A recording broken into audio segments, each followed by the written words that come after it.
Welcome to the dopest live stream that's something like a podcast, something like a newscast, and sometimes like a showcase. Khary's crib, Khary's crib, Khary's crib, Khary's crib. Yo, it's another news day. I feel good, I'm on top like a kufe. Sipping my coffee, shaking my head for homies acting goofy. Guess they do it for the gram or the TikTok, so who's me? Welcome to the crib, let's kick it like Bruce Lee. Part intelligent, part ratchet, that's half Neil deGrasse, you half Boosie. Listen, man. Real spit, now that's lit, homie, truthfully. If you in the Tampa area, you should be down like Bruce B. We treat the pod like sex, we start slow in the full speed. You like the way we work it? 9 p.m. we going in, we podding perfect. Beez and Tati is my posse. No worries because I know my posse got me. Be careful, we might snap like paparazzi. But yo, let's start the show and get it lit like sipping hot Tati. What's good and Tim, pretty people? Tuesday evening, my name is Khary. This is my crib. And I invite you into my home for another evening of the dopest live stream. That's something like a podcast, something like a newscast, and sometimes like a showcase. We have another dope show for you tonight. Pusha T has dropped a new diss song on behalf of Arby's, going at McDonald's Filet-O-Fish. And I tell you what, it's better than a lot of y'all albums out there. I'll tell you that right now. Real versus fake people. How do you recognize the signs? Who's genuinely loves you versus who's being opportunistic? Did I say that right? I don't know. We're going to talk about it. South by Southwest had a shooting. The mayor blames gun laws. And would you live in a school? A couple bought a school and turned it into a mansion. Would you do that? I'm joined by the homie Beez. Buddha. What's up to all my house guests in the chat? Everybody watching, podcast listeners listening. Hit that like button. Hit the subscribe if you're not already. Share this with your people. We gonna have a good time tonight. Phone lines are open. Area code 813-559-3339. That way you can join the discussion this evening. How is everybody doing? What's up, Beez? What's up to all the house guests in the chat? Tati will not be joining us this evening. How you feeling, brother? How you feeling, man? How was your weekend and shit? Yeah, I'm feeling wonderful, man. You know, every day is a holiday. You know what I'm saying? Just happy to be alive. Happy to be on my grind. Yo, happy to actually have a weekend off, though. You know what I mean? Like that's what's up. That's me. I'm forever grinding. Yeah, off of both jobs. I ain't even have no nothing lined up. Like got you. So that's I like chill. Got to go out, get some drinks. New Apollo. If you ever in Brooklyn, New Apollo. What's the new? Drinks is what's good. Oh, it's a place called New Apollo, not something that's actually considered the New Apollo. Nah. This is a nothing place like that, right? You go in. Nah, nothing like that. You go in there, you get drinks. They got slushies. They got on the rocks. They got fruity. They got old school, new school. My preferable favorite is the suicide colada. Suicide colada. What is in a suicide colada? There's colada in there, obviously. What else? You got colada, then you got melon. Got the green melon liqueur in there. You got that strawberry liqueur up in there. You got the passion fruit liqueur up in there. And now I'm hearing a lot of liqueurs. I'm hearing a lot of liqueurs, but I'm not hearing any liqueurs. Oh, and because it comes with the rum. So rum is the only. Is naturally rum is the only liquor. Oh, yeah. And then it's a bunch of liqueurs, and a lot of people. If a lot of people actually knew, liqueurs get you more fucked up than liquor. I don't know, man. Them shits be weak, yo. Them shits be weak. As a bartender, I'm telling you, so you try drinking a bottle of triple sec. Well, I'm not drinking a bottle of anything other than a bottle of Corona. Who's drinking a bottle of triple sec? That's the issue right there. Drinking a bottle of triple sec. You know? Yeah, of course you're gonna be fucked up. You drink a bottle of triple sec. But Blue Caraco, the what's the other one? The Amaretta, all that. Because Amaretta's a liqueur. Yeah, but it's not a liqueur. Yeah, but it's liqueurs they just enhance. It's like the baking soda of things, like the liquor's like the cocaine. You know what I'm saying? And then when you want to make it crack, you put the liqueur in there, and it's like, you know what I'm saying, base and baking soda. You know what I'm saying? Got you. So it's an ill analogy of it, but that's how I see it. Okay. All right, I got you. Oh shit! What the hell happened to my header over here? You know what? Don't matter. Let's go ahead and pull up my Actually, I think. Oh, what happened over here? I don't know. I'm with you, bro. I'm with you. Whatever it is, I'm a ride, bro. Yeah, I'm not sure what's going on right there. Let's see. All right, here we go. Well, what I did this weekend actually wanted me to. I wanted to make this a topic. Actually, what happened with me this weekend? Talk about it. This weekend. Talk about it. This weekend, I went to a paint and sip. My first time ever going to a paint and sip. Feel your best. Sorry. I'm sorry. I'm so sorry. All right. I'm so sorry. My first time going to a paint and sip. Have you ever been to a paint and sip? Yes, I have. You have? Well, this was my first time going. Never been, and I was expecting something totally different. Yeah. I was expecting some type of learning how to paint my picture. Like them telling me, okay, go like this and do like this, and you should have a stroke like this and shit like that, right? This paint and sip was cool. But there was no instruction. There was nobody there that actually painted. This was pretty much like they already had this shit drawn out. Outlines and pencils. Somebody knew how to draw because somebody drew these on there. This kind of like somebody sketched all of these themselves. So they kind of put the outlines on there. And now we're all here just drinking and painting. It was kind of like being in nursery class. In nursery school. So let me ask you this. Wait, it's kind of being like being in nursery school where it's time to color. And instead of giving us apple juice, they gave us liquor. So okay, no, I have to ask some questions about your paint and sip. What's that? Because I hear like there are a couple of different ways that people have done it. Okay. Now there's some people that do the paint and sip where you go and it's like, okay, start with these two lines. You make like we'll say an M&M arch. And then it's like, take this color and then do this in the front of the arch. Then do this here, and then do this here, and then do this here. And the next thing you know, you got like a That's what I thought it was going to be. That's what I thought it was going to be. I thought it was going to be something like that, but it wasn't that. It was more like coloring time, and staying inside the lines. And shit like that, Oh, that sucks. That sucks. You ain't even like. There's no creativity. Like everybody's painting the same thing. Well, there is creativity. Wait. Hold up. So it's you saying like it's basically sound like coloring the lines. So I'm saying like with the sip and paint thing. A lot of times it's I'm gonna give you this layout. Everybody's shit is not gonna come out the same, but it's all gonna come out similar. Like we all trying to do the same thing. That wasn't the case here? No, it wasn't the case here. The case here was like they had 10 or however many people was there to paint.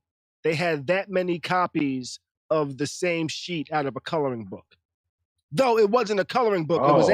It was actually a canvas that somebody drew on and drew the picture, but they drew the picture that everybody was going to paint. So it was just like a come here, drink, and then here goes some paint. Now painting the lines. Oh, that suck. How much you pay for that? You didn't get your money's worth. Well, I got there mad late. I got there mad late, so yeah. you know. But I'm not saying it was a bad event. It's just not what I was expecting. I was expecting more instruction. You know, I was expecting more instruction. I was expecting like a painter to be like instructing us, like you was kind of saying. So I was a little like, this is different, but okay. You know, the people here seem like they're enjoying it. You know, there was and it was actually it wasn't just a sip and paint. It was actually a brunch and paint. So they actually had food there too. They actually had food. So there was food there. It's a lot of unsanitary stuff going on for me right there. No, Kimmy, it wasn't the instructions were given. Kimmy said. See, that's the same thing I was thinking, like Kimmy saying. Kimmy said, oh, so instructions were given and you were late. No. All the canvases were pre-drawn. All the canvases was pre-drawn. Canvas. That shit sucks, yo. Yeah, they were pre-drawn in pencil. So you can actually then just outline it with the black and fill it in with the paint and shit like that. So you could have just put some ink and wet the tissue, wet the paper, and then did a tattoo. Like, that's it sounds like. So the instructions was probably like, here goes some paint and paint. But all the canvases did have the exact same shit because everybody's lips were the same, everybody's eyes were the same. And if there was instructions on how to paint, everybody's shit would not be identical. The only difference was the way people painted, the different creative processes people went through to actually put the colors on the picture that they painted. The picture was like of a woman's face and hair and flowy and shit like that. And it was everybody's picture did look different, but it was just like the same picture out the coloring book that everybody colored. Got you. So I was not expecting that for the paint thing. But it was a brunch and paint. It wasn't just a sip and paint. There was brunch involved. And there was mimosas. We got there late and they made some chicken and waffles, yo. This shit was good, yo. This shit was good. Mighty tasty. Yo, chicken and waffles, tasty. It's all about the waffle batter, yo. Okay. Everybody's waffle batter ain't like. When you talking, you gotta stop rolling. I went to Nas joint. And I had chicken and waffles, and the chicken and waffles, the waffle mix was horrible. Chicken was banging. Okay. But the waffles was horrible. Like, I don't know if they used Grand Marnier in there or like, you know, you can't mix everything don't mix well together. Right. And that didn't mix well. It just threw the chicken off. Okay. You know what I mean? So it's all about the waffle batter. Yo, this shit was good as fuck. Got you. Ashley took some motherfucking. You don't know whose batter, what, but it was good. Yeah. They had some toppings on it, and the chicken was fried great. So okay, I give the food a thumbs up. Okay.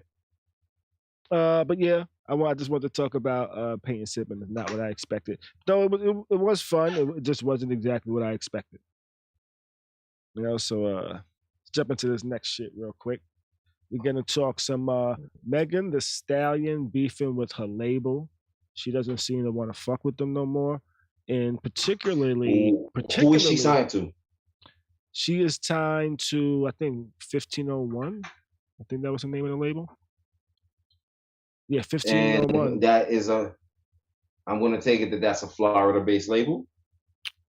Texas, I believe, not Florida. Texas? She's from Texas, right? Or Florida? Texas. Yeah, she's from Texas. Okay. Yeah. Okay, I always thought she was from Florida. So she's from Texas. Florida for... Okay. Yeah, she's on 1501. She had sued them. They had countersued, and it looks like she might be forced to actually record new music for the label. But over the weekend, a dispute happened between her and Carl Crawford, who I believe is one of the founders of 1501. And he leads it, the label, and she vented on Twitter, you know what I'm saying, calling the nigga greedy men. Let's see. But he's posted something that said that she was playing the victim and said, "You haven't paid for one show since 2019. Hiding behind Rock Nation. You can keep that bullshit ass mixtape and send over that straight drop whenever you're ready." Right now. One of the things that caught me from that one was he said, "You haven't paid for one show since 2019. I'm like, what? She's the artist. She doesn't pay for shows. She's not supposed to. She's supposed to get paid to do shows. So I'm not sure what he's talking about when you haven't paid for one show since 2019. You know? Maybe it's something on the contract. Even though she's an artist, she's supposed to be getting paid, not paying for a show. But she said she responded on Twitter saying, "Carl, you got a whole contract with 300 and talking the shit to me like I got your fucking money. You are attacking me. Why? Because you want to be famous, not rich?" Said, "Ask Kevin Lyles where your money at, stupid." She said, "I don't want to be signed to your pill popping ass. You talking about I ain't paid for a show. You sound slow. I'm the artist. I don't pay you directly. Maybe fight with the man you signed to and you might see some money, you fucking powderhead." Then she said, "You hiding behind Jay Prince." I said, "Oh, shit." Is he the son of Jay Prince? No. Okay. Yeah, Wayne over here says Meg is with Rock Nation. Yeah, she does. She is signed to Rock Nation. But I think this was also I think that was also a label contract or production contract, whereas Rock Nation, I believe, might be a management deal or something like that. So she's dealing with them in different ways, but they're both within the realm of music in some way, some fashion, promoting her and making money off of her while also helping her make money. So she's somewhat in the position of Rick Ross with Ciroc Boys. What you mean? Like, Rick Ross is not signed to Bad Boy, but he's signed to Ciroc Boys. Ciroc Boys is the management company. Ciroc Boys doesn't put out albums and all that. Just like I think Red Cafe might be signed to them too. Not too sure. Right. Yeah, but it's like management. A whole little it's managing their career and a lot of things around it. Got you. You know, so and they have a lot of power in the industry. You know, a lot of contacts, a lot of connections. They can make a lot of shit happen. And it looks like they're helping Meg make a lot of things happen. So this is interesting. I'm curious to see where this goes. I didn't want to get too deep into it because I don't know all the politics behind it. I just thought it was pretty interesting. You know, but what I really found interesting is what dropped yesterday. And that's your boy Pusha T. Pusha T dropped some heat. He dropped a diss track, and it's just not any old diss track. It's a diss track against McDonald's and Filet-O-Fish. He's doing this for Arby's. At the end of this shit, this says this is a paid advertisement by Arby's, bitches. They don't really say bitches. I threw that in there, but it's a paid advertisement where he's actually going in tough on McDonald's. Like he actually has a vendetta against McDonald's. And there was an article that came out actually the day of the release that says why he said what he said against McDonald's. And he went at McDonald's so hard because he actually came up with the "I'm loving it" jingle. It feels like he was paid peanuts in comparison to others that also worked on his creation. like Justin Timberlake reportedly got paid like 16 mil to perform it and do like some type of video for it or some shit like that. Right? Which now you actually can't find that video. That video has been pulled out, I think because of shit like because of this article that I read earlier. So they trying to get out of there quick, huh? Yeah. But this song goes tough. I listened to it. I probably listened to it about 3-4 times back to back. Like, yo, this shows how it's a tough song. This shows how creative you could be if you try. You can make a song about anything and make that shit dope. Because he made a song about Arby's Filet-O-Fish being better than McDonald's Filet-O-Fish. He said, yo, your fish is square. What you trying to do? Yeah, you know, let me pull up the lyrics, yo. But this probably already lyrics to Pusha T, Arby's. Repeat. Lyrics to Pusha T, Arby's. Yeah. It's already on Genius. He says it's amazing what people are fucking doing. What's that? I said it's amazing. Yeah, he starts this off with, I'm the reason the whole world love it. Now I gotta crush it. Filet-O-Fish is shit. You should be disgusted. How dare you sell a square fish? Asking us to trust it. A half slice of cheese, Mickey D's on a budget? Yo, that's how you started it off, yo. Arby's crispy fish is simply it, but lines round the corner. Now that line right there, I was like, I don't know about that line right there. You know, with lines round the corner, we might need a guest list. I've never waited online if I've gone to Arby's. One of the questions. What's that? My 3 times at Arby's, I've never waited on the line either. Never waited on the line. Yeah, I've never waited on line at Arby's. Yeah, that, Mike, 3 times. You know, so that line right there, he's trying to get the lines long. He's trying to help that happen. He says, exit stage left, the sandwich tastes fresh. Yo, why does fucking screen keep resigning? The sandwich tastes fresh. Yo. Let me see, where am I at? A little cube of fish from a clown is basic. Say less. This argument is baseless. Drowned in tartar. That Filet-O-Fish is tasteless. Yo, go pull up motherfucking Pusha T, Mickey D's diss. This was the diss track I did not know I needed, but I'm glad I got. And if I knew there could be more diss tracks like this, I will want them. This shit was dope. So you gonna say this is the diss track of 2022 right now? Yes, this is the diss track of 2022 right now. Yes. There's not a diss track out harder than this right now. That's the ether. That's the ether this year. That's this year's ether. Now, my question is Mickey D's gonna hire somebody to come back on Filet-O-Fish behalf? Like Drake, for instance. You know, Drake and Pusha T had their little beef. Would it be interesting if they if McDonald's could pay, first and foremost, could pay how much you think Pusha T got off this deal? Let's get to that first. I don't know. Definitely a few mil and some royalties on the back end. He learned his lesson from his McDonald's thing. I know if I would go to Wiz Khalifa route. Hopefully he went the Wiz Khalifa route. What's the Wiz Khalifa route?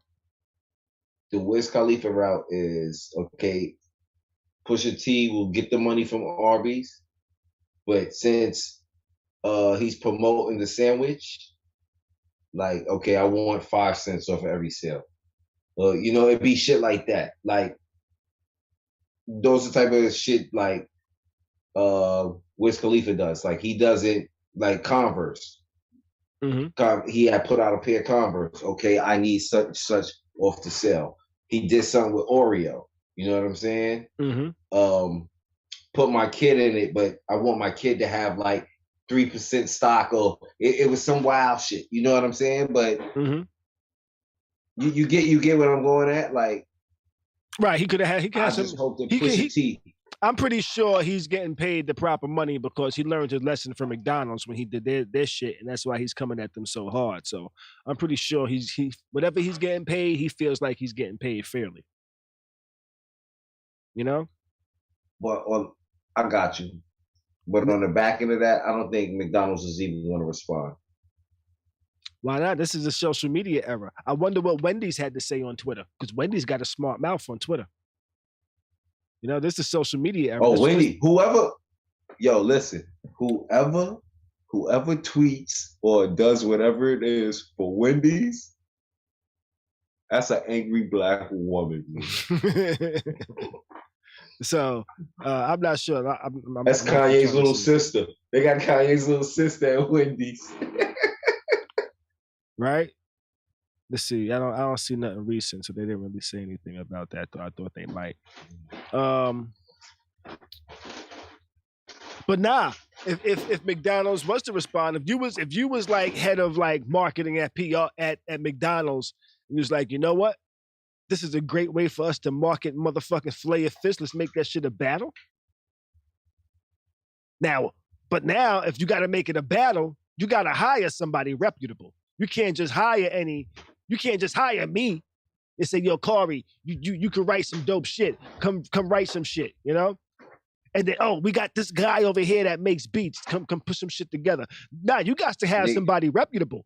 You got to have somebody with a motherfucking go name. Get somebody from URL. You know? Get somebody from URL. I don't know, yo. They might. But can they come at, can they get at push? You got to have somebody that you can say, you know what? Who can get at Pusha T and need the a people barbarian behind it? Definitely need a barbarian. Do you think Drake would be the option? Drake would only sell because he would come with that Drake bullshit. I'm like DMX. I don't like him. Don't like his voice. Don't like the way he looks. Don't like the way he sounds. So you don't remember? You don't remember back to back, huh? I do remember back to back, but I still think what's the kid to be with Drake? What's the kid to be with Drake? AR Lyrics, LR. What's his name? I'm not sure. It's a dude, and they be like, yo, he writes a lot of shit for Drake. He's not around no more, and that's kind of what started the beef up, or what one of the things Pusha T was talking about, you know. But then Drake came out with his diss, and then came out with another diss right after it called Back to Back, and he was talking about he was in his hotel room right above him playing the shit, you know, and it kind of like overshadowed Pusha T's diss, and it kind of and in that battle. They was going kind of low and dirty because then I think Pusha T had that son, the story of I forget Drake's son's name, but he had that song where he was talking about his son and his mother, and like, yo, your mother never been married, you know, how you the winner and she's always been a loser. And I think he said that because I think Drake might have brought up his wife's name or something like that. Okay. You know, so then he was like, you know what, gloves is off. That's when shit got dirty. And then it ended because Jay Prince stepped in. Music Note 100 says Drake would be genius. Yo, and he would probably get paid some good money. I know Travis Scott fucks with McDonald's. I know Saweetie fucks with McDonald's. And these are all artists. That's who they probably would get. But these are probably be Travis. But these are all artists that are like affiliated with sandwiches, some type of sandwich, a version of the sandwiches already. And I'm not sure if Travis Scott is a battle MC that could really fuck with Pusha T. It ain't too many. All the real battle MCs are like old school. I mean, unless you call all that drill shit battling and all that shit. Nah. The drill isn't necessarily battling. They're more talking about going at option shit like that. Not all of it, but some of it.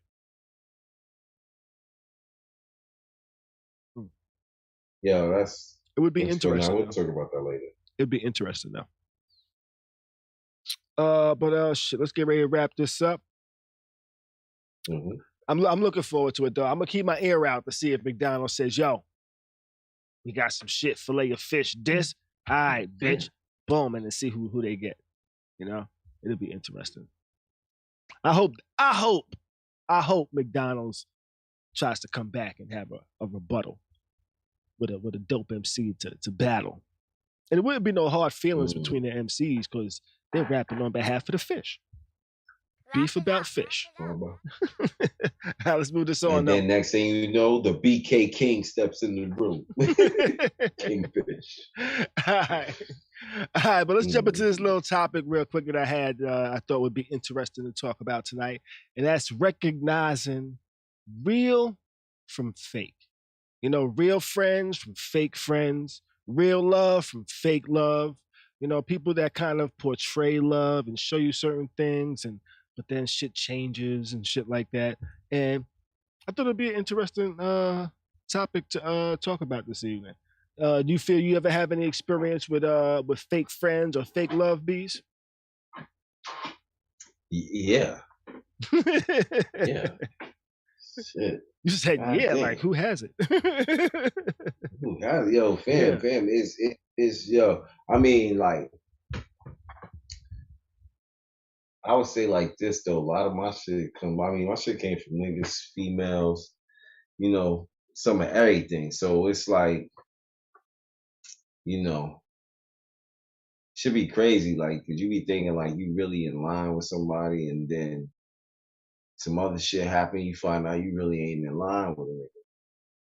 You know what I'm saying? I mean, in certain situations, when certain shit happens, like I'll say like this. If some shit jump off and a nigga leave you, you can't always say, yo, fam, why you left me? You know what I'm saying? Because I've been in situations where I've got left. But the shit that I respect about the niggas that did leave me, so I know the love is real, is niggas say, yo, fam, I was dead scared. I ain't know what to do.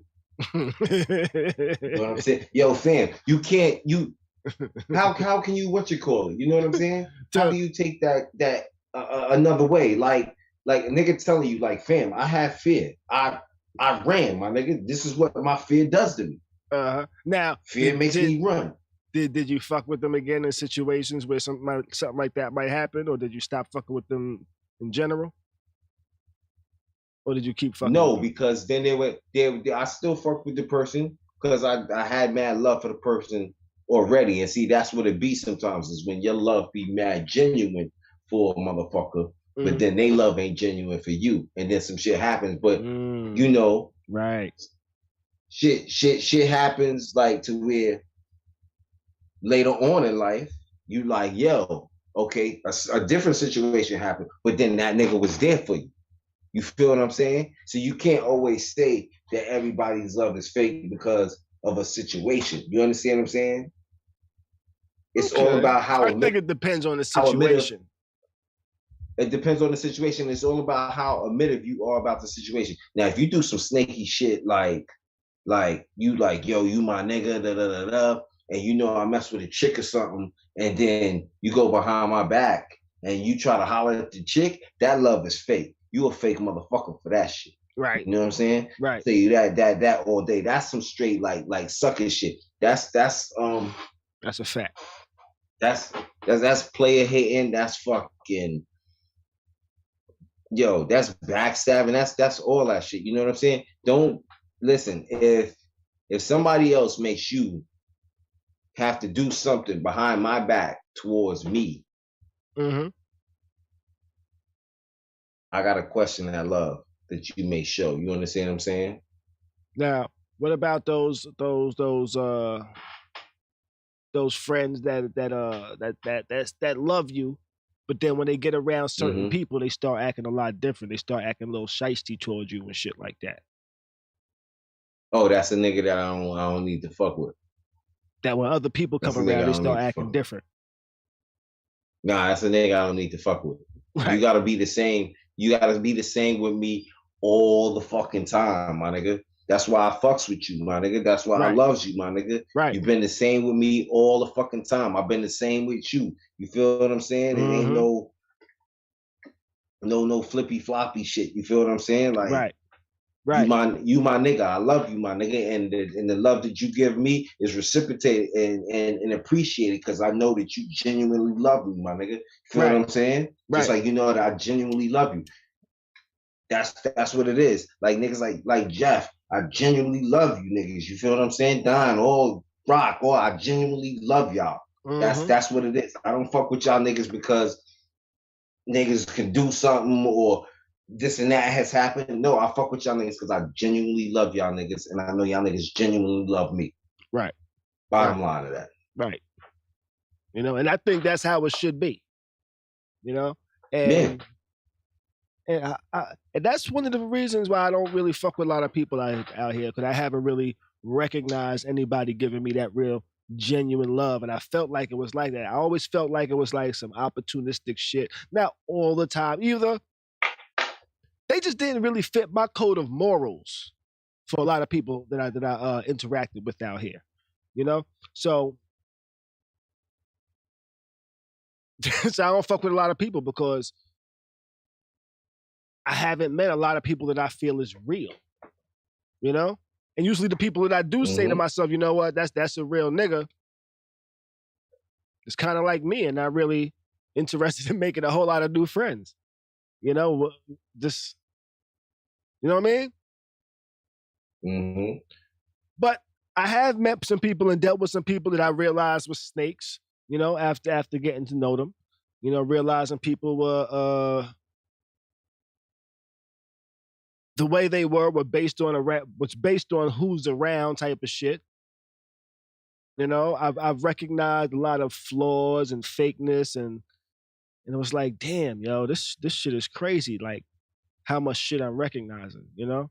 And I thought it would be good we talk about it, and like some of the things we've already pointed out, is like people acting different around other people and shit like that. Whether somebody's real with you 100% of the time or half the time type of shit. What else you said?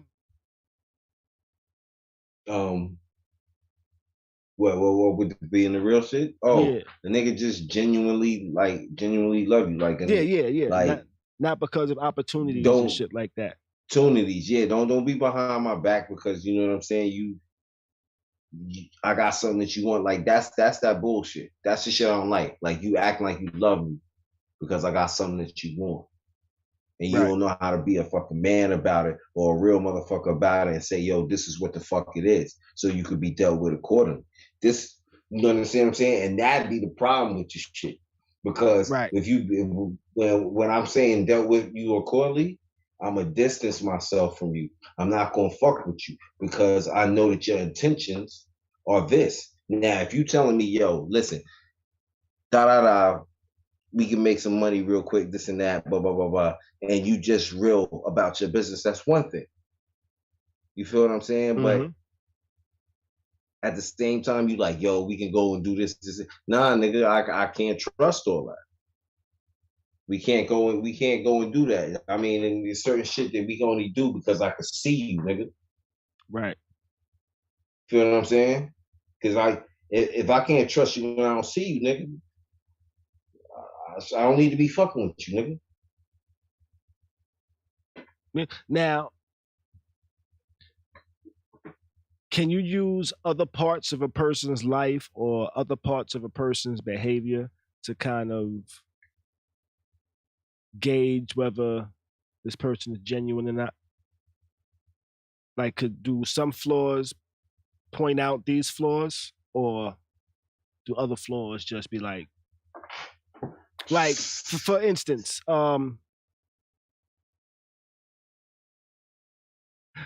for instance, if I can't trust you to be on time, I can't trust you for much. Would that be a realistic statement or no?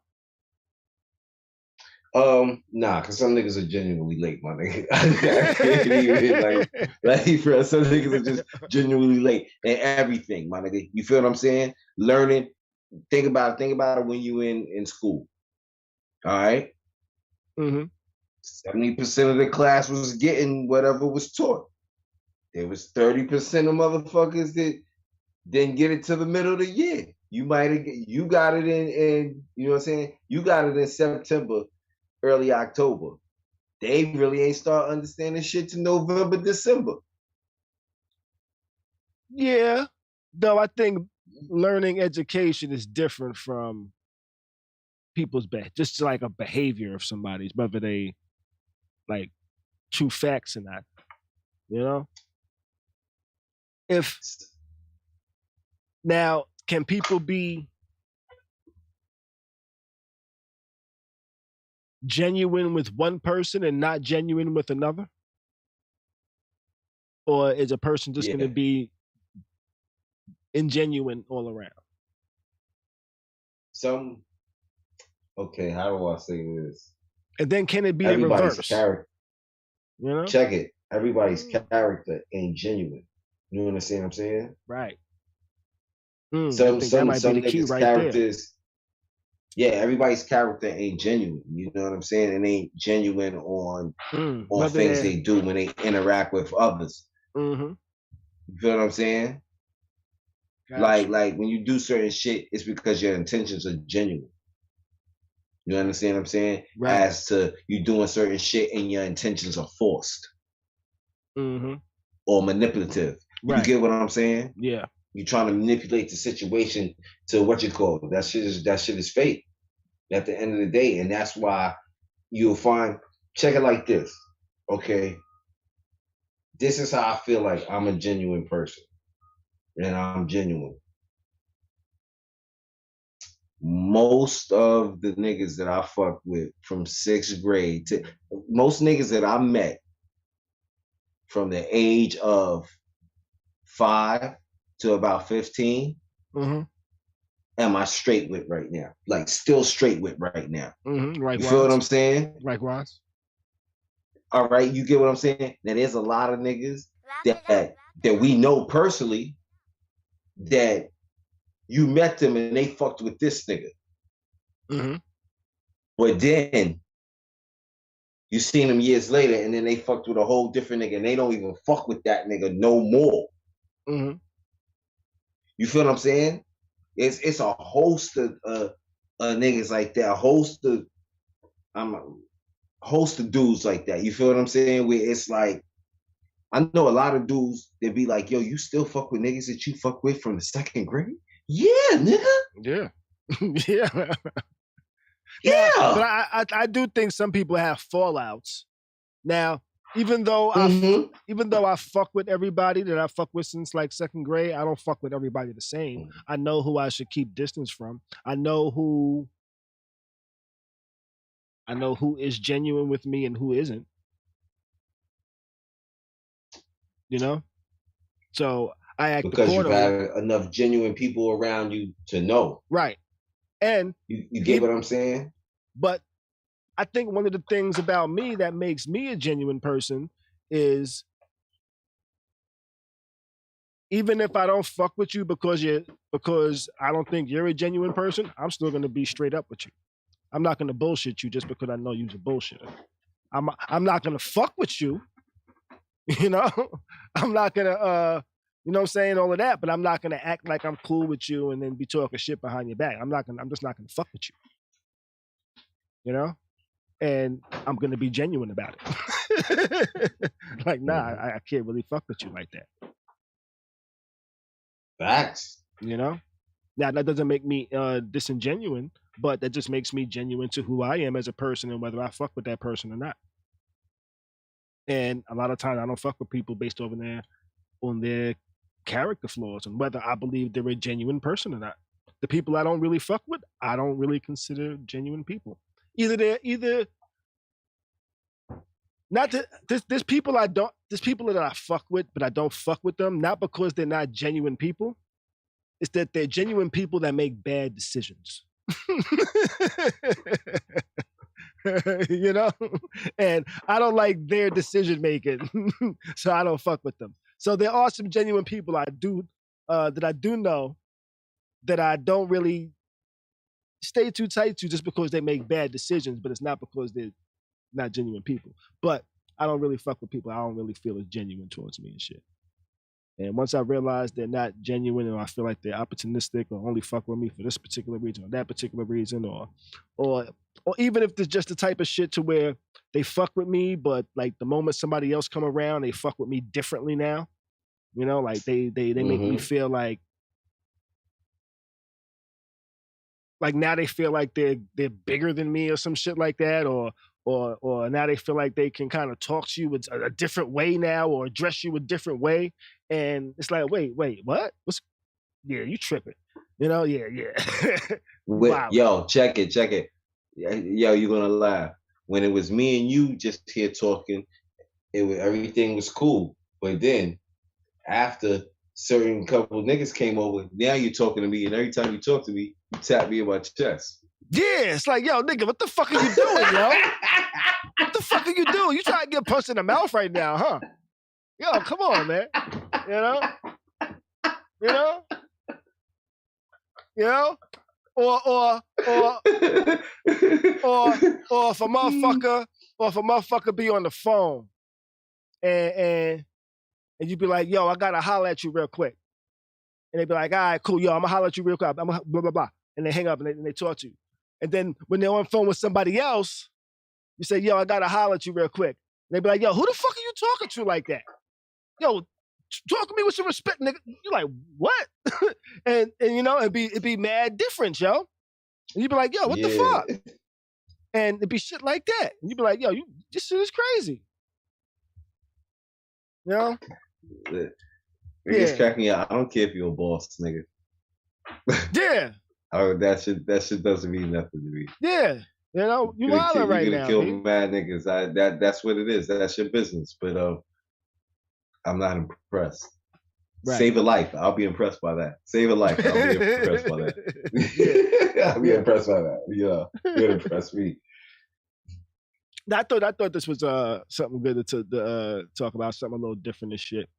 Cheryl in the chat said, yo, you're right. I don't have a lot of friends because I can't trust people. You know? And it's not that I can't trust people, it's that even the people I can't trust, I trust that I can't trust them. You know? Yo, you sound like DMX. You know?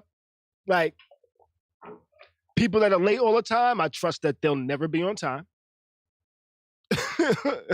You know, I know if people that, yo. Check it. So that's like, yo, Beez, I'm coming down the block, yo. And you're like, yo, I know this motherfucker's gonna take like another 10 minutes still. Yeah. You trust I'll be late. Yeah. After coming through a couple times, I'm like, yeah, if I go by the GPS, I'm gonna be chilling out there for about 10 minutes. That's why I started stopping at the chicken spot, grabbing some chicken and shit like that. You know? I call yo, where you at, yeah? I'm like, the chicken spot. Oh, okay. I'm on my way down now. This nigga calling me, talking about, yo, where you at? Like, I'm thinking a nigga in front of his building waiting on me, like, yo, you said you was out here. Yo, man. This nigga just coming downstairs. Yo, I'm famous for that. I'm sorry, yo. I'm bad with that, but I'm famous for that, yo. Oh, shit. Let's move it on, though. What we got? I saw a post today, and then I went and verified what I saw. And I was like, what in the hell is this? And I'm going to read this for y'all. Yo, you read it, and then I only got one thing to say when you're done. Go ahead. It says, Bitcoin Rodney presents official celebrity boxing. Al B. Shore versus the Latin lover, Hazel Roche. I think I'm not sure if I'm saying his name correct or not. With other bouts of Kimbo Slice Jr. versus Icy Rodriguez, Sabrina Parr versus Jen Marley, live on pay-per-view Saturday, March 26th. This is Saturday coming up, actually. In Atlantic City. It's being hosted. You heard? What's that? You want me to bring my fire stick to your crib? I got one here. I just haven't fucked with it in a while. It's being hosted by Gillian Wallow. They're gonna have the ring announcer is gonna be Flavor Flav. Peter Guns is gonna be a commentator. Roy Jones Jr. is gonna be a commentator. And who's this? What's Tretch gonna be doing? I can't even see what the fuck this should say. Guest referee. This nigga Albie Show is boxing. Tretch is gonna be the guest referee, and it's gonna be a performance. Yeah, I might order this shit, yo. There's gonna be a performance by Kid and Play. A performance by Kid and Play, yo. I might have to order this. This is why I said, do you want me to just bring my fire stick to your crib? You don't have to order it. This is. Yo, Kimmy Cass I want to be there. How is Albie Shore gonna box? Hey, it says he's gonna box. Yes. It says he's gonna box, right? And I'm actually viewing this on Willie D's Willie D from the Ghetto Boys. His Instagram.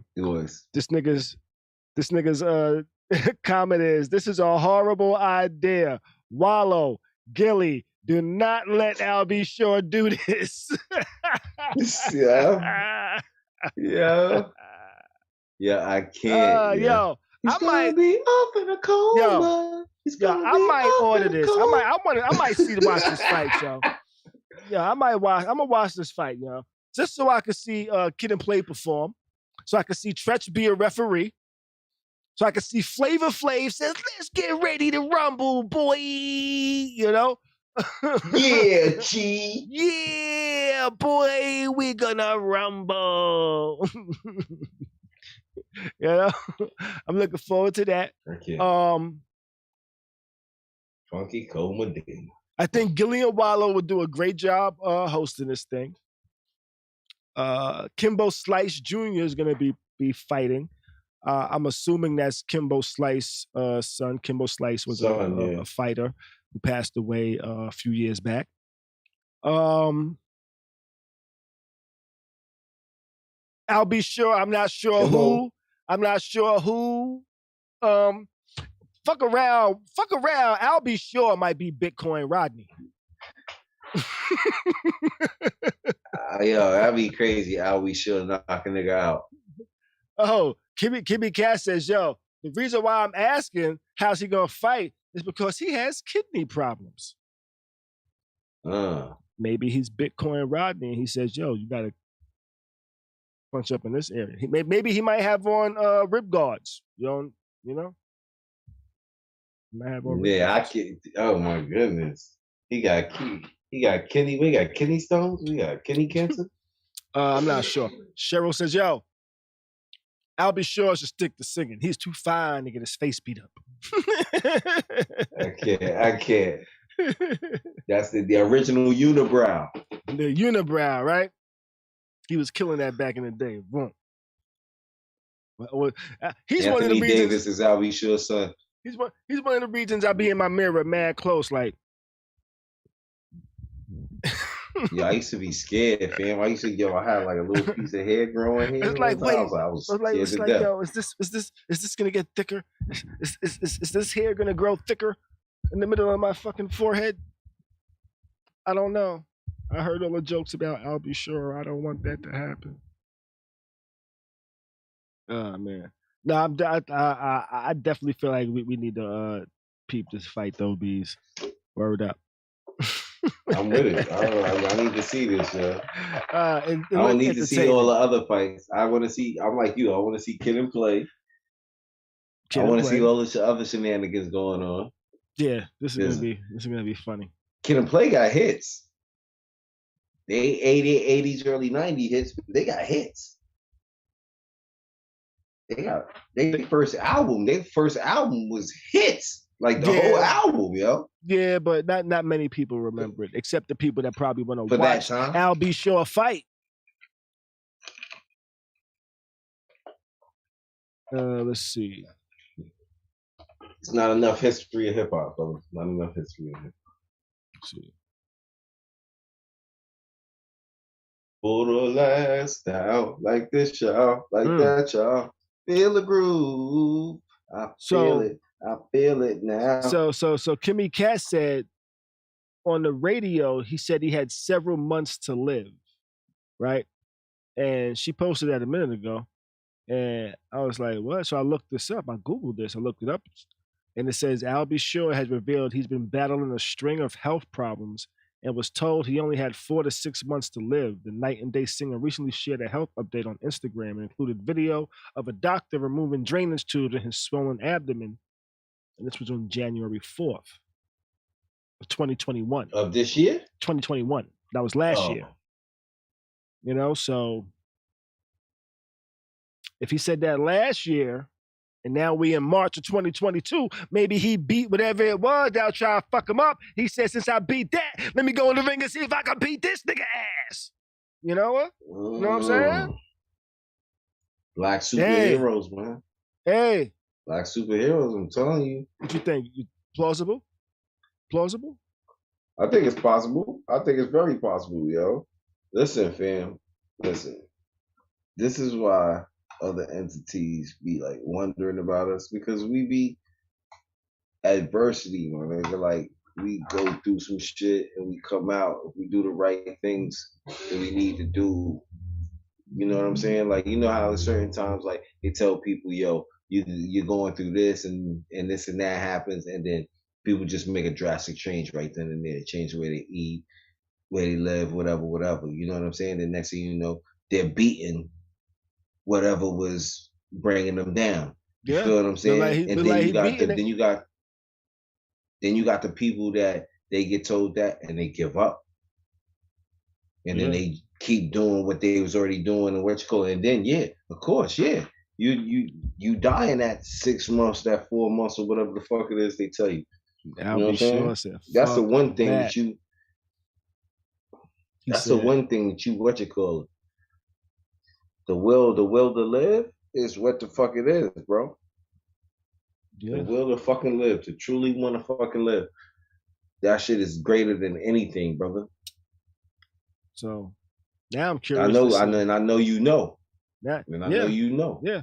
Now I'm curious to see this fight though, and see if he wins. You know, because if he wins, he's gonna be like, I can beat anybody's ass. You know. Then Logan Paul's gonna be like, I want to fight Al B. Sure.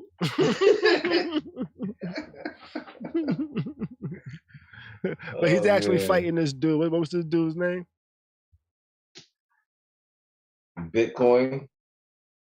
No, he was fighting a dude named the Latin Lover, Hazel Roche, which he actually looks like my homie Pudgy the Fat Bastard. And I thought it was him for a second. I actually tagged him on the post like, yo, I thought you was about to fight Al B. Sure, nigga. He probably ain't gonna like that comment. Man, but I thought that was interesting. I didn't even realize he said he was sick, so I'm glad you threw that out there, Kimmy. Definitely appreciate that.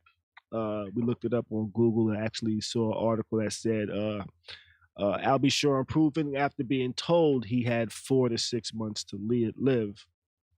And that article was later in January. So it was kind of mixed articles back then. But he beat that shit, and now he ready to beat this dude's ass. Good luck to everybody fighting. I hope nobody gets hurt. Hope everybody comes through great and with straight noses. All right, let's jump into our next topic, though. We'll be talking about South by Southwest was shot up. Or I wouldn't say shot up. It was a shooting. It wasn't like people just came through and just started busting randomly into the crowd. There was a shooting out there. Shot up sounds a little more dramatic, but there was a shooting. The chief of police out there actually blames the gun laws because now everybody's walking around carrying guns and shooting instead of fighting. Texas? Yeah. Hey, listen, that's what they want down there. You know, but the reports say there was an actual fight that broke out where people started fighting and then just started shooting. just started shooting. And the police chief said, back in the days, there used to be groups of people fighting, and there wouldn't be nobody in danger except the people that were fighting. And they would be in danger of getting hurt during the fight, not really the threat of being shot. He said nowadays with the gun laws, everybody can carry guns. They have these defending yourself laws and shit like that with guns. So now people are out carrying guns. People are getting into fights. And instead of fighting, somebody's pulling out a gun and shooting. And they're shooting randomly. And 4 people got shot at this shooting at South by Southwest. None of the injuries were life-threatening. I'm sure they all fucking hurt. They're all in the hospital still. But nobody passed away, luckily, thankfully, during this shooting. Yes. And I kind of agree with him a little bit. I kind of agree. Because I know plenty of people that says, you know what, I'm not fighting, I'm just shooting somebody. And now, and this is coming from people that where you're not allowed to carry a gun legally. And people that say this are quote unquote law-abiding citizens. It's not like it's the people that are saying this are fucking characters from TV shows walking around with guns and doing crazy drug deals, shooting shit up, I'm talking about like teachers. Yo, nobody wants to get punched in their face, everybody's scared to get punched in their face. Yeah. It's like nobody can suck up a punch in the face. And then social media makes it bad too. But in their defense, years ago, probably like when I probably over 15 years ago, there was a fight at like a Steak and Shake out here in Tampa. Right? An argument turned into a fight. One punch was thrown. Dude hit the kid, hit him some type of way. The kid died. That kid got charged with manslaughter. Went to jail. This other kid dead. From a single punch. And it's not like this was like some big brolic dude.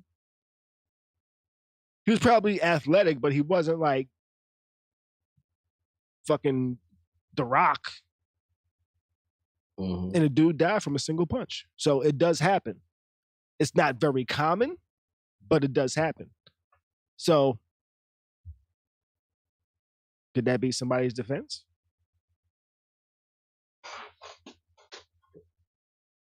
What you mean?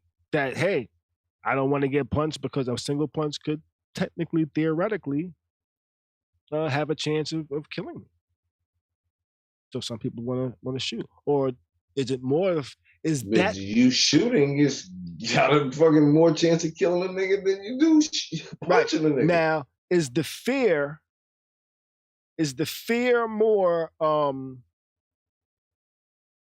getting punched and maybe getting killed by that punch? Or is the fear just being seen getting punched?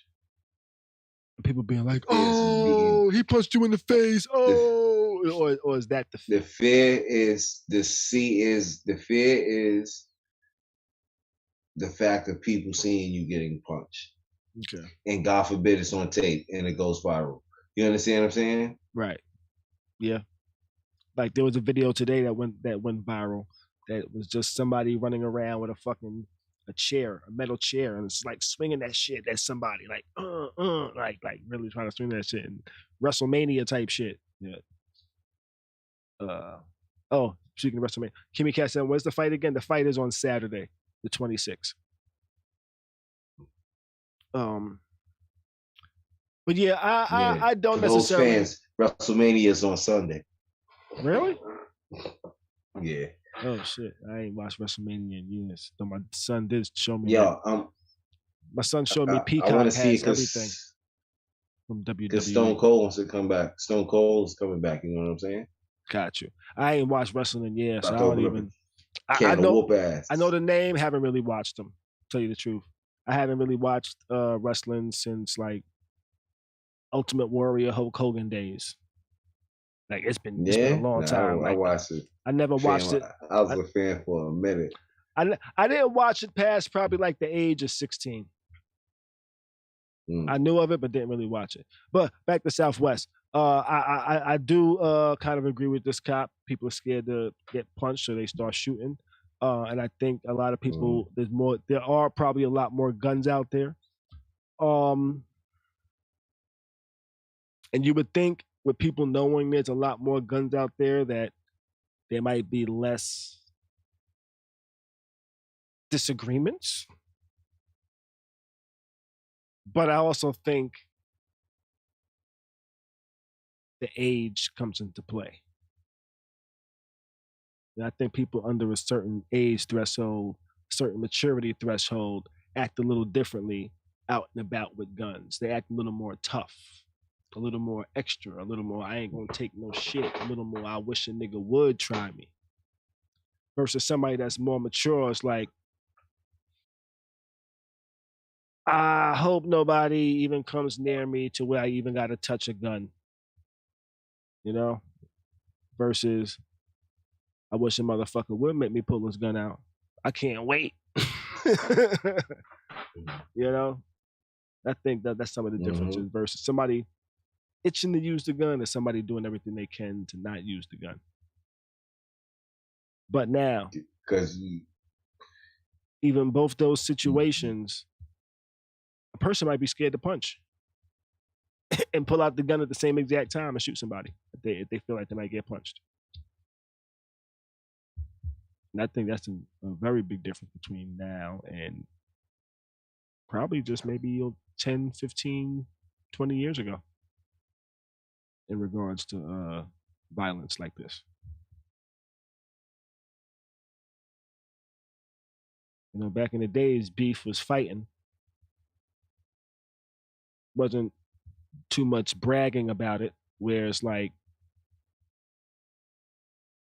you're making songs and spreading throughout all of the areas, and it's publicly known what your beef is. Back in the day, it was like you fight,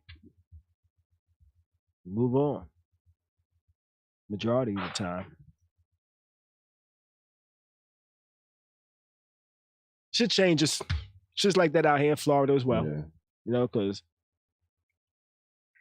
18, you can go cop you a gun legally.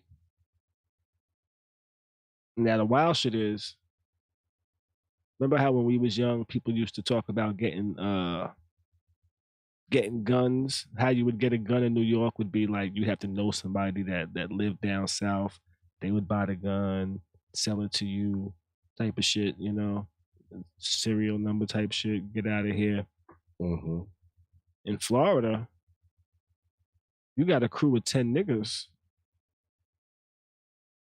All you need is 1, 2, 3 people out your crew to not have a felony. And now your whole crew could get guns.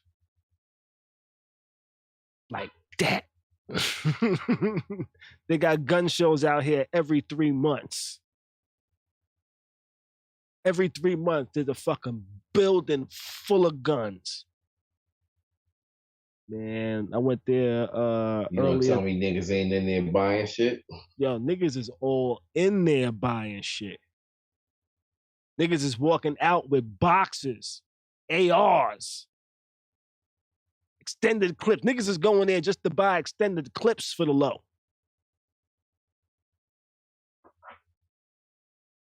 But not everybody that buys this stuff are criminals. There's a lot of people that just collect this shit. A lot of people that are gun fanatics just love guns. You know? So, gun laws is a funny thing. I was watching Top Boy the other day over in the UK, and they don't really have the same gun issues that we have, because them motherfuckers got knives. They stab you up. Yeah. You get poked up. I was watching that too, yo. Did you finish it? Nah, not yet. Holla at me when you finish it. Yeah, I finished it. You on season 2? Or season 4? Season 2. I got season 2. Last I saw was Sully. Sully was got caught up. All right. Cool.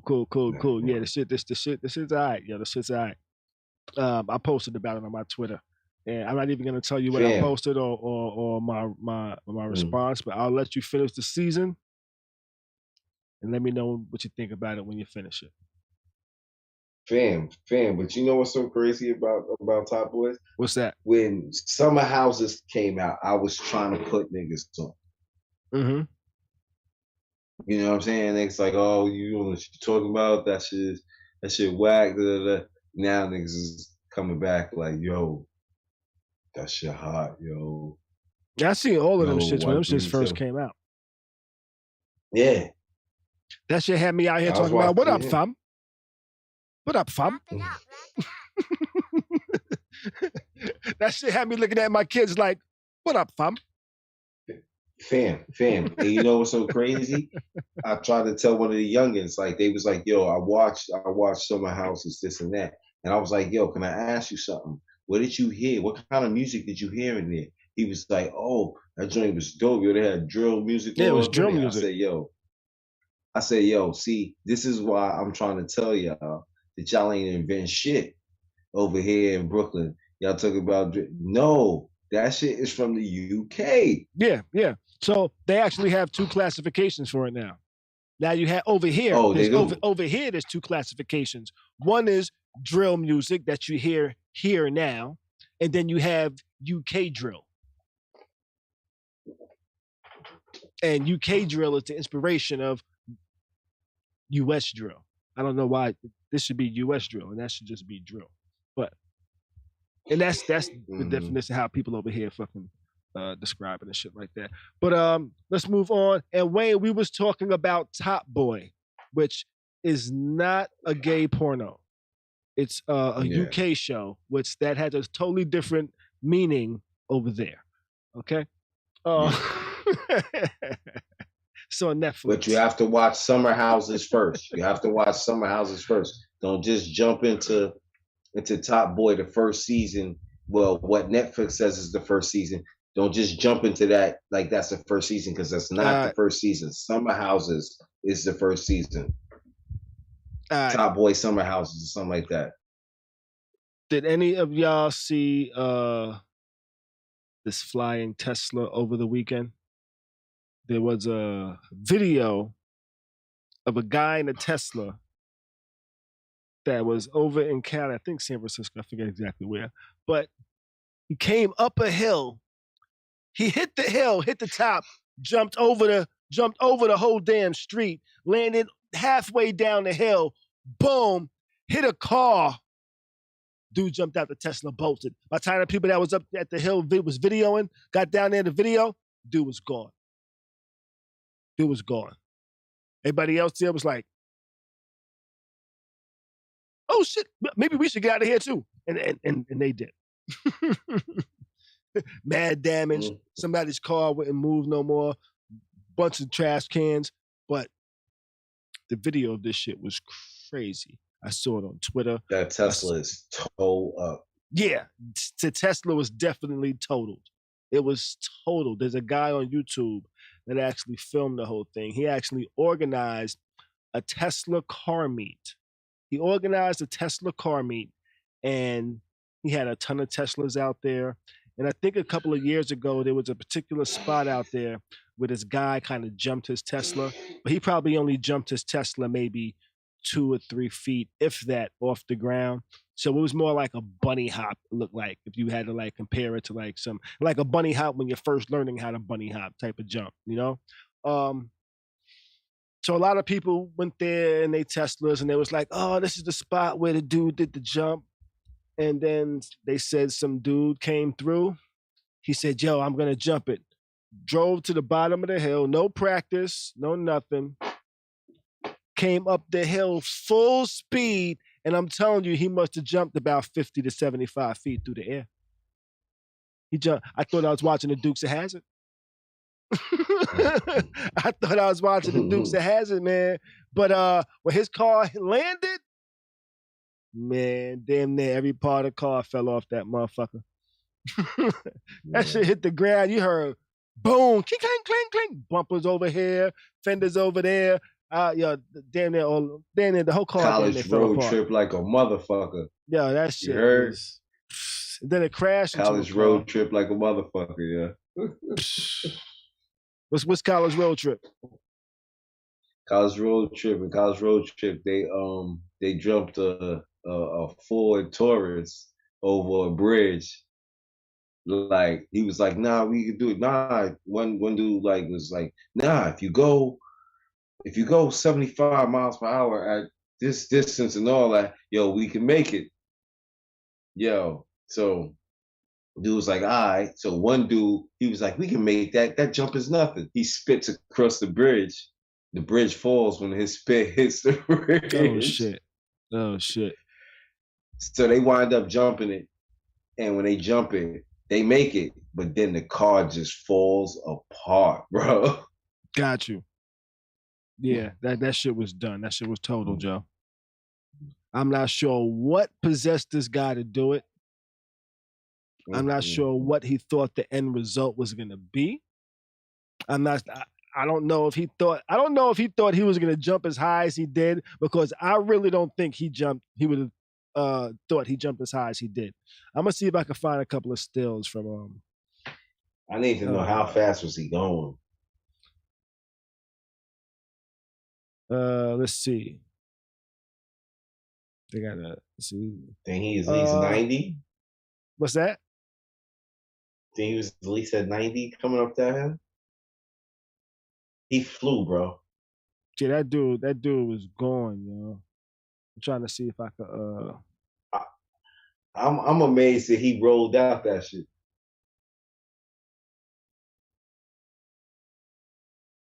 Yeah, yo, dude got up out of there, yo. I can't Word. show it because this dude's gonna copyright strike me if I post the shit. Yeah.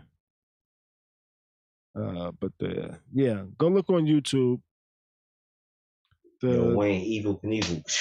Yeah, it was some Evil Knievel shit. It was like some Evil Knievel by accident shit. Because I don't think he thought he was gonna jump that fucking high, yo. Yeah, I don't think he saw that. I don't think he saw that in his cards. Yeah. Let me see. It was a misdemeanor too, a hit and run. I think it would be more than a misdemeanor. Misdemeanor, where was he at? It was in Cali, right? Yeah. Mm-hmm.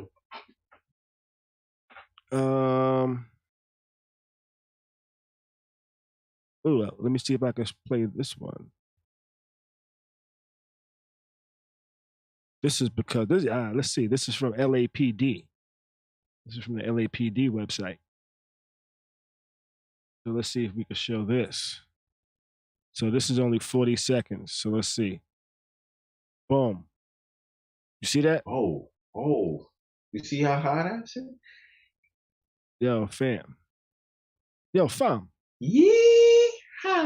You see how high he get, fam? Yo, fam. You got crazy high, fam. Look. Boom. Yo. And then boom. Boom. Yo. Homie looked like he looked like Thelma and Louise flying off a cliff, but that wasn't a cliff. That was just a hill going down. Fam, he jumped the motherfucking the entire street plus half the hill. Landed and car fell apart. That was wicked, fam. It was wicked, fam. And Tesla is recreating their shit right now as we speak because they seen how that shit fell apart. I'm surprised the battery didn't blow up on them. You know, there's a giant battery that pretty much covers the whole bottom of the car. Surprised that shit didn't rupture or something. It probably did, but maybe just took its time. Yeah, that was wild, though. That was wild. That's all I wanted to talk about that real quick. And if you haven't seen the video, go search the video. Tesla jump. LAPD Central Traffic is where I pulled that up from. And let's jump into the last one. I saw a story, not a story. I saw a TikTok video. It was on a website. I didn't actually load up the TikTok app and pull this up. I saw it on a website. It was suggested to me from some type of algorithm. But these people purchased a school and they converted this school into like a luxurious mansion. So they had all of these gigantic rooms that was luxurious. They probably put a few 100,000 or a million or so into tidying this place up as a home to live. Would you consider ever living in a school? And I think they kind of did this because they looked at prices of regular homes and regular houses. And oh, look at that house for $350,000. And then they saw this school that they could purchase for $350,000. If you can have that option, what would you do? Purchase a school or purchase a home? School. You buying a school? School. Yeah. Now, would you live in that school as a single family? Because I know there's places in New York that used to be schools that have been converted to apartments.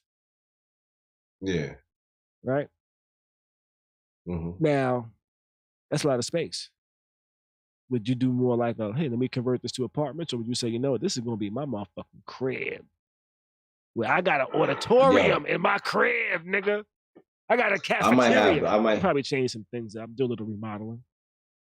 Depending on how things are, like if I could cut half the building, like, you know, if the gym and all that is on one side and this and that is on one side, you know what I'm saying? I might get crazy. I might cut that shit in half and rent one half out, you know what I'm saying? But my niggas always got a place, and my niggas and their family always got a place. You know what I'm saying? I make sure that type of shit goes on. Like real talk.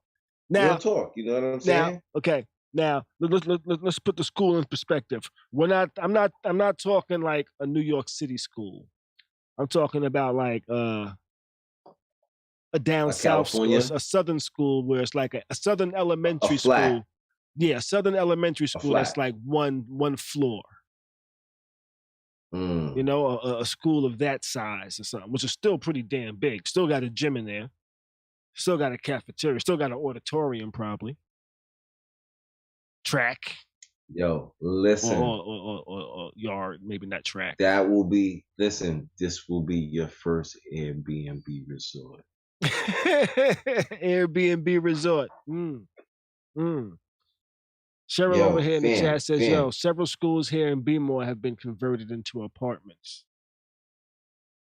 Listen, what you can do. Fam, you got everything. You got everything. You can, if your school has a pool and all that, yo, your amenities is like crazy. You know what you could charge? Yeah. Fam, nice my brain always. But you would have to probably do some remodeling, though. You would have to do some remodeling before you can start. But of course. You know, you can't just give them a classroom and put a bed in there. You got this big. No, I wouldn't do that. But I'll switch some things up. Maybe some sheetrock going on up in there. Yeah, I would. We gonna switch some things around. I did some things like that. I would have to change some shit up. Like for one, I would probably have to like cover all of the walls with sheetrock, unless I want to just see these cinder blocks everywhere. Cause you know schools be mad cinder blocky. You know?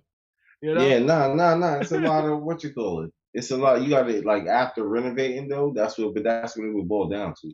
Yeah. Oh, but it's gonna be a safe space though. It's gonna be a safe space because usually when the tornadoes warnings comes, they send you where to the school. Because not necessarily that the roof is gonna withstand it, but the walls they hope stand up. So, but that's all I really had. I would definitely, if I would have to have the bread. I wouldn't say definitely. I would think about it, depending on location. if I would want to turn a school into a mansion or an apartment or something like that. But I think if I had the money to turn a school into a mansion, I probably would just buy a mansion. But would it be that big? I probably couldn't get a mansion with a pool, a auditorium, a gymnasium, and a cafeteria for the same price, though. See, yo, listen. For real.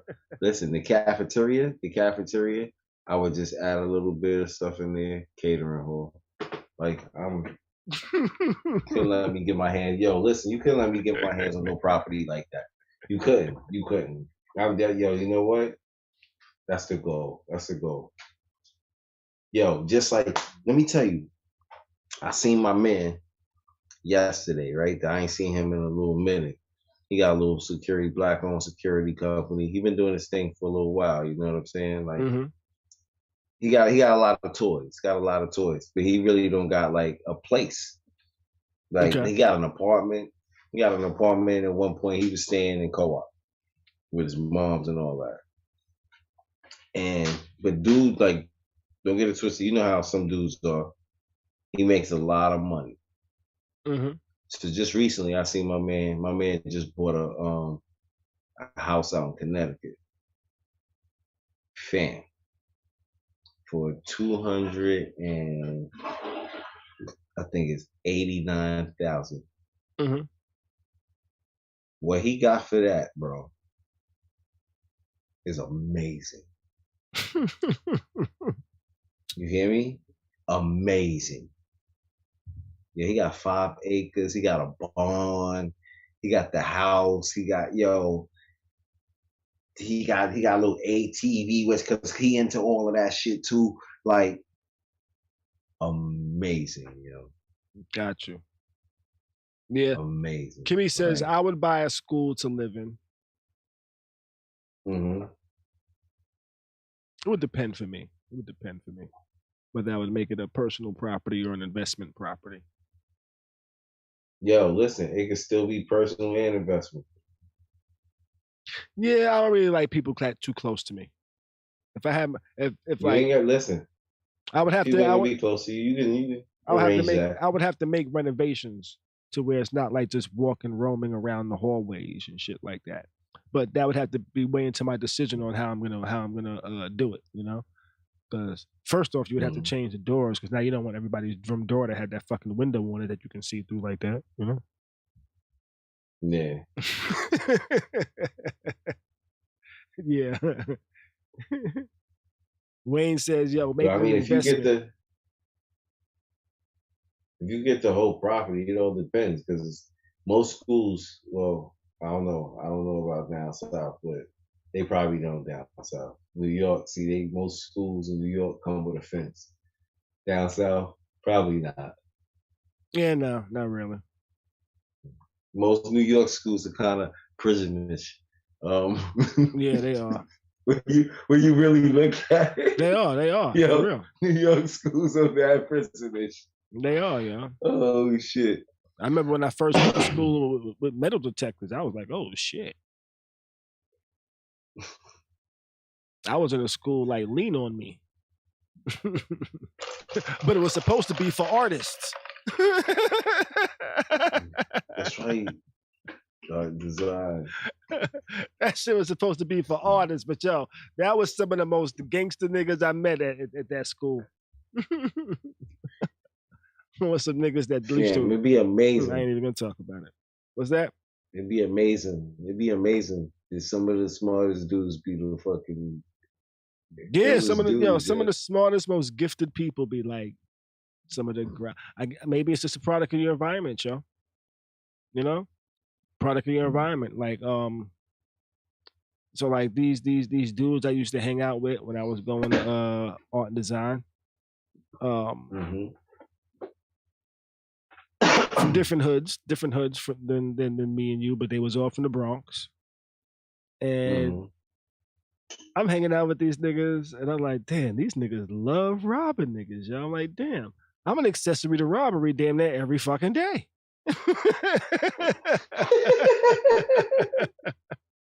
And I'm like, yo, what the fuck? Yeah. And it was just like, I had to learn. I don't know why.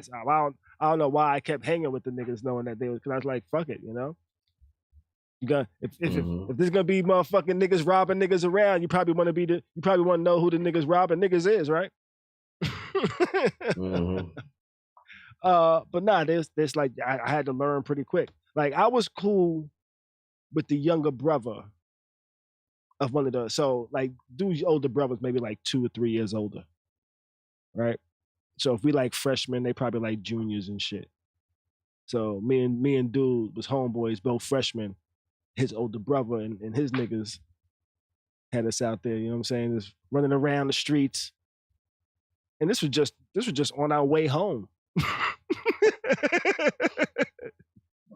Nigga, this is just on our way home, yo. It's not like we going here and going to do this. It's like, yo, niggas would just be chilling. Nigga give a nigga a look. Like, up, some shit's about to go down. I don't know how somebody's about to get their shit taken, but somebody's about to get their shit taken. And then like everybody knew somebody's about to get their shit taken. They didn't know who until the person struck. I was like, damn. That's crazy. Now I know what to look out for when niggas rob niggas. Moment I see 3 niggas look at each other, I'm looking at y'all niggas too. Wrap it up. Yo, and then the switch to another school, and you get there, niggas is on the same time. Yeah. Yes. Then I switched at the same time. And then I switched to another school. Then I switched to another school that was specifically designed for niggas that got kicked out of every other school. Right? And I don't have no problems with nobody there. But at this school, I just so happen to always bump into niggas I got beef with. It's like they might have went to school around my school. I'm like, yo, why am I always bumping into these niggas? But these niggas never said shit. They would just look at me like, yeah, nigga, we know where you at. Yeah, but you ain't doing shit. You know I'm at all day. You don't do shit, don't mean nothing. Wayne said alternative school. Yes, it was an alternative high school. It was an alternative high school. Wayne must be originally from New York. It was an alternative high school. It was an alternative high school, but I wasn't there very long. But they did have like classes that actually interested me. Like they had classes in like audio production and studio shit and audio and video production. And those shits kind of interested me. I just didn't know how long it was going to take me to actually start looking at some of that shit. But I didn't last there long enough. And then I ended up at Steve-O, where it was with the experience Beez was talking about, where they had metal detectors as well. We got on this because we were talking about schools being like prisons and shit like that. You know? But that's it for tonight. That's everything on the docket. And look at that, 10:40. We wrapped up pretty much kind of like on schedule that I want to try to keep. Oh shit. That's everything for tonight. It's not much else. We will be back on Friday. Damn it, I forgot to update this again. Let me change this. Let me update this.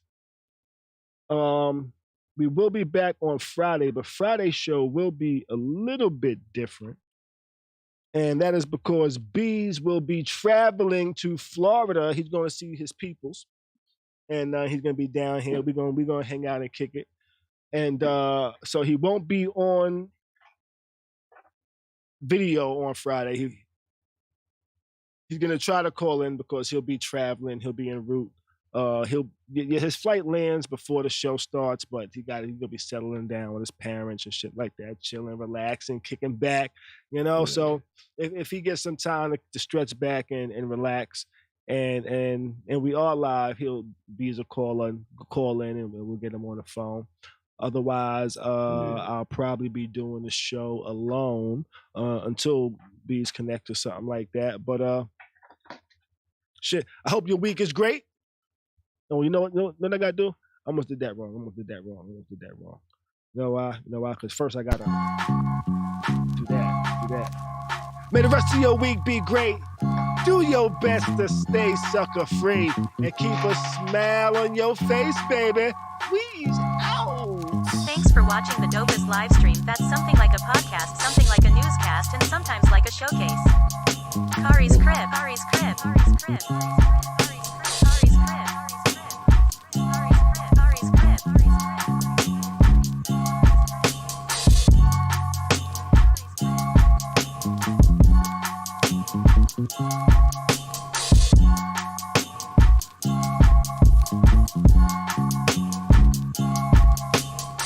Khary's Khary's crib, crib.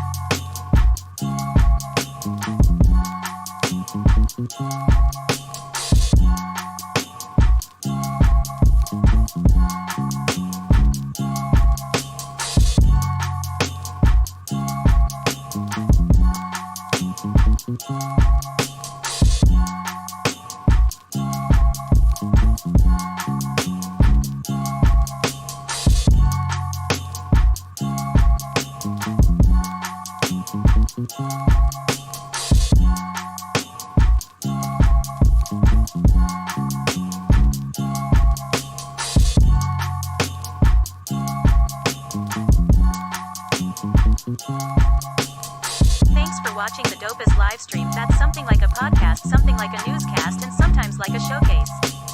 Khary's crib, Khary's crib, Khary's crib.